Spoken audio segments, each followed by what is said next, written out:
தமிழக ஆளுநர் ஆர்.என். ரவியை திரும்பப் பெற மத்திய அரசுக்கு உத்தரவிட முடியாது என உச்சநீதிமன்றம் தெரிவித்திருக்கிறது. கூடுதல் விவரங்களை செய்தியாளர் வெங்கடேசன் வழங்கிக்கலாம். வெங்கடேசன், வணக்கம். இந்த வழக்கின் முழு பின்னணி விவரங்க வெங்கடேசன். வணக்கம். தமிழகத்தைச் சேர்ந்த வழக்கறிஞர் சி.ஆர். ஜெயசூரியன் தாக்கல் செய்த பொதுநல மனுவில் குறிப்பாக கடந்த அண்மையில் நடந்த அந்த 6ஆம் தேதி சட்டப்பேரவை முதல் கூட்டத்தொடரில் அவர் தேசிய கீதம் முதலில் பாடவில்லை என தெரிவித்து உரையை வாசிக்காமல் அவையிலிருந்து 3 நிமிடங்களில் வெளியேறியது அரசியலமைப்பு சட்ட விதிகளை ஆளுநர் மீறியுள்ளார் என்றும், கடந்த ஆண்டும் இதே போன்ற உரையில் திராவிட மாடல் அரசு உள்ளிட்ட சொற்களை குறிப்பிடாமல் அவையிலிருந்து வெளியேறியதையும் குறிப்பிட்டிருந்தார்.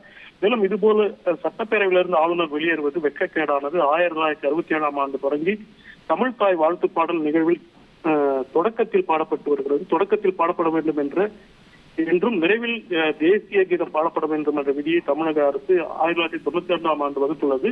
இதில் முந்தைய ஆளுநர் யாரும் முரண்படவில்லை. ஆனால் கவர்னர் ஆர்.என். ரவி தொடர்ந்து இந்த விவகாரத்தை சர்ச்சைக்குள்ளாக்கியுள்ளார் என்று தெரிவித்து அமைச்சரவையின் முடிவை ஆலோசனையின்படி நடக்க வேண்டும் என உச்சநீதிமன்றம் ஏற்கனவே பல்வேறு வழக்குகளில் தெரிவித்துள்ளது என்றையும் சுட்டிக்காட்டி அவரது பதவியை குறிப்பாக அவர் ஆர்.என். ரவி உடனடியாக திரும்ப பெற மத்திய அரசுக்கு உத்தரவிட வேண்டும் என கோருகிறார்.